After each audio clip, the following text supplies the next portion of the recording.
Hello and welcome to Regulatory Solutions. This video is going to talk to you today about our new RF and throughput settings that we've introduced into the program for this period.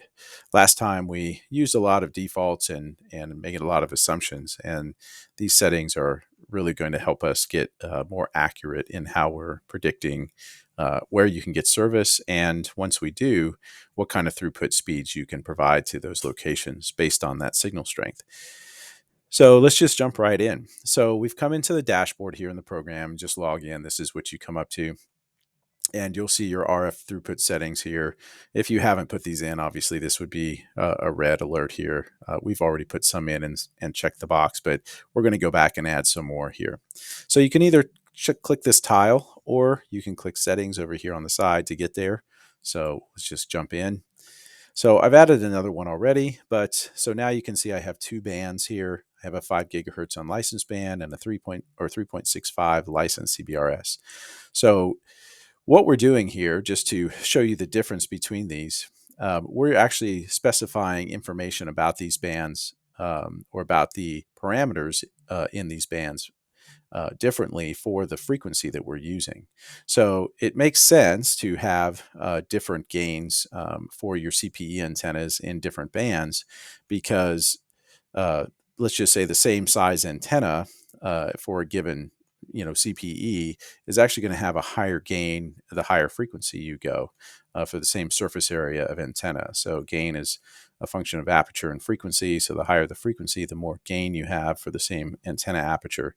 Probably a little more detail than you really care about, but suffice it to say, these will be probably different in each band. So before, we were just kind of assuming an average of about 15 dB antennas, and so that's not really that great, especially if you get down into lower frequencies like 900, where a typical CPE, if you're using 900, you might have a Yagi or something on there that might be 6 or so dB, but that's pretty rare.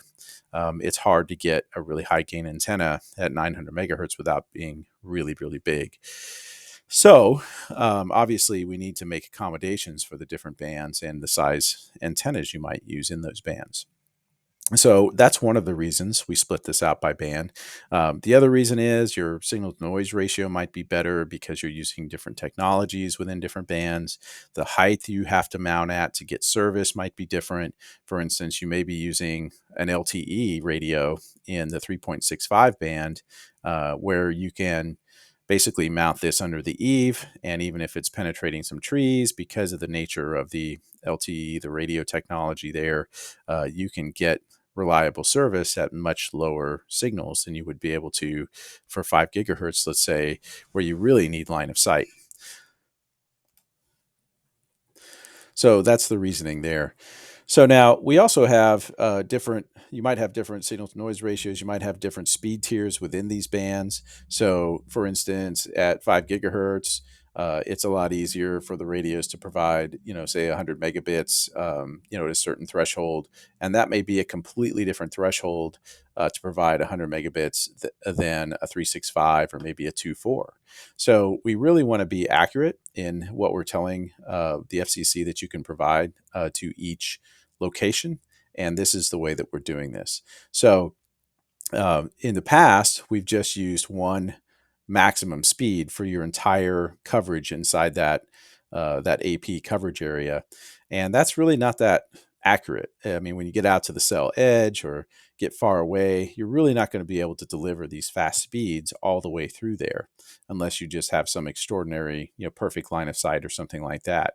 So really what we're trying to do here is determine what speed you can deliver so that we can be as accurate as possible.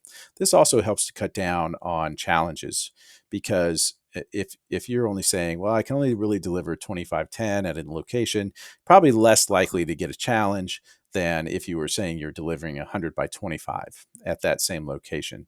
So, it's just a way for us to be more accurate and to, help you not get challenges and just make it easier for you to file. So let's get into this. We're going to add another band here in a minute, but let's just show you a couple of the features here. If you've already added bands, you can edit a band by clicking this. And this is bring up the form where we have the band, all the information in the band.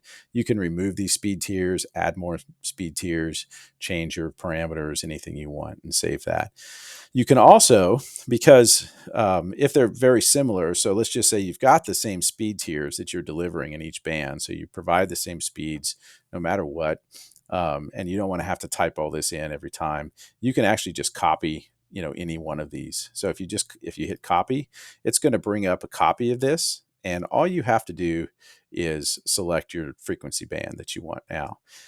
And if it's slightly different, of course, if the signals, your minimum signal thresholds are slightly different for each tier in this band, which they probably will be, then you can make those changes. But at least you don't have to put in all the data again. So let's just add another band. We're going to say we provide some 2.4 gigahertz stuff, and our antennas in this band are a little bit bigger. Let's just say we use a 19 dBi typically. We're going to stick with our 10 dB signal to noise ratio.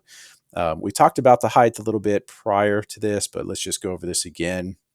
So our elevation, this is our maximum CPE height or elevation above the ground. And the BDC requirements say for propagation, they want a maximum of 23 feet. And that's what we really encourage you to put in here. You can put in higher. So for instance, we do have a customer who puts in 40-foot poles everywhere just because they have tall trees. They stock the poles. It's their standard install. And they were very adamant about this. They said, well, that's what we put in. So we don't care what the FCC says. We're doing this. And so that's what we would like to see here because that's what we do. If that's the case, then fine, that's fine. I think that's a good case that you can make to them, that you can use this. Otherwise, I would say stick with their maximum, and that way it's less likely for them to come back and challenge you on that. So again, we're going to go through these throughput settings. So these are our download speeds and at maximum downloads and uploads, right, that you can achieve for this minimum receive signal level. So effectively, what I'm saying on this line is that I can deliver 100 down by 50 up if I have a minimum signal of negative 63 dB. So that's pretty good. So if you had 62, 61, 60, obviously you're going to get this 100 by 50. At 63, that's the cutoff. If you can't get 63, then you're not going to achieve this band. It's going to push up into the next one, which is this 60 by 25. And on this one, we have set negative 67. Okay, that's fine. If I have 67 or below, or between 63 and 67, basically, I'm going to get 60 and 25. And so that's what I'm going to report for a location that gets this signal. And then same thing again here, 25 by 3, if I'm somewhere between 67 and 76. So if I ever get anything above 76, so if I get 77, I'm not considering this site serviceable in this band. So everything in this band has to be 76 or below in order to be considered serviceable. And then we go by the download and upload speeds depending on the threshold that we find. So that's basically what we're doing with all this information. So we're using these gains. We're using the minimum signal to noise ratio. Typically, these numbers are probably going to be better than what you would need as your, for your minimum SNR anyway, unless you have a really noisy environment. So if you had something where, for instance, you had neg 85 in an area and you had a neg 76 signal strength, well, we're saying that would be achievable, except that you're not meeting your minimum signal to noise ratio. So because you would need at least a neg 75 to make this a reliable link based on this minimum signal to noise ratio. So in that case, you wouldn't be able to provide this signal even if it was neg 75. You would just be within that SNR. So you need to take that into consideration too, what the noise is in your band and how that's going to affect your minimum signal here. So if you know that you've got APs with a really noisy environment, neg 85 or neg 80 or something like that, these numbers probably need to be adjusted, based on this signal to noise ratio that you need to achieve. So once you put this in, you're going to save this, and it's going to save.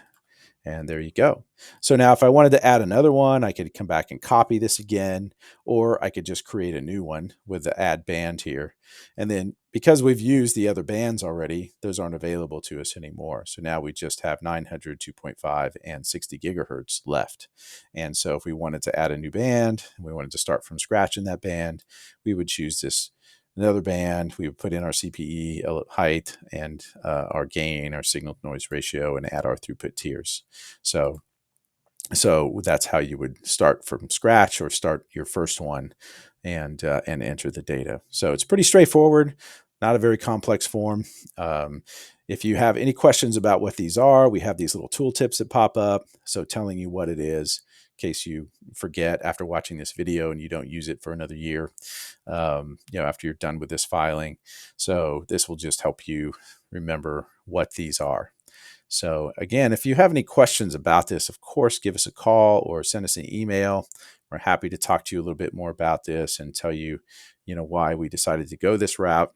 But mostly it's just because we want to be as accurate as possible and prevent any challenges or unnecessary extra work for you because of the FCC. So that's basically it. If you have any more questions about it, once again, email us, call us. Happy to talk to you. And we look forward to working with you and helping you with your regulatory requirements. Thanks for watching.